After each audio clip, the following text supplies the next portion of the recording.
ఏ బిడ్డ తగ్గేదే లేదు అంటూ అల్లు అర్జున్ హౌస్ లోపలికి అడుగు పెట్టేశారు. ఇక స్టేజ్ పైన ఒక్కసారిగా అల్లు అర్జున్ చూసి హౌస్ అంతా అరుపులు కేకలతో రచ్చరచ్చ చేసేశారు. ఇక ఎక్స్ కంటెస్టెంట్స్ అయితే అల్లు అర్జున్ దగ్గరికి వెళ్ళి తనని ముట్టుకుంటూ సార్ నిజంగానే మీరు వచ్చారా అంటూ రచ్చ చేస్తూ కనిపించారు. ఇక నిఖిల్ ఒక్కసారిగా అల్లు అర్జున్ ని చూసి చాలా ఎమోషనల్ అయిపోయారు. ఇక అల్లు అర్జున్ అయితే అనౌన్స్ చేయడం జరిగింది తన నెక్స్ట్ మూవీలో నిఖిల్ కి అవకాశం ఇస్తాను అంటూ. ఇక పుష్ప సక్సెస్ సెలబ్రేషన్ జరుపుకోవడానికి వచ్చాము అంటూ చెప్పేసరికి హౌస్ అంతా అయితే బయట ఏం జరుగుతుందో కూడా మాకు తెలియడం లేదు సార్, బయటికి వచ్చాక మీ సినిమా ఖచ్చితంగా చూస్తాము అంటూ చెప్పుకుంటూ రావడం జరిగింది. ఇక నిఖిల్ కి అయితే బిగ్ బాస్ హౌస్ నుండి బయటికి వెళ్ళాక మంచి మూవీ అవకాశం దొరికినందుకు ఎమోషనల్ అవుతూ కనిపించేశాడు. అలానే ప్రైజ్ మనీ 55 lakhs ఉందని తెలుసుకోవడంతో హౌస్ మెంట్స్ అంతా కూడా విన్నర్ అవ్వాల్సిన వాడు రన్నర్ అవ్వకూడదు అంటూ రచ్చరచ్చ చేస్తూ ఉన్నారు.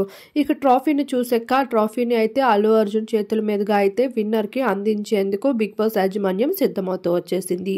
ఈ విధంగా రచ్చరాంబోలో జరుగుతూ ఉంది గ్రాండ్ ఫినాలే.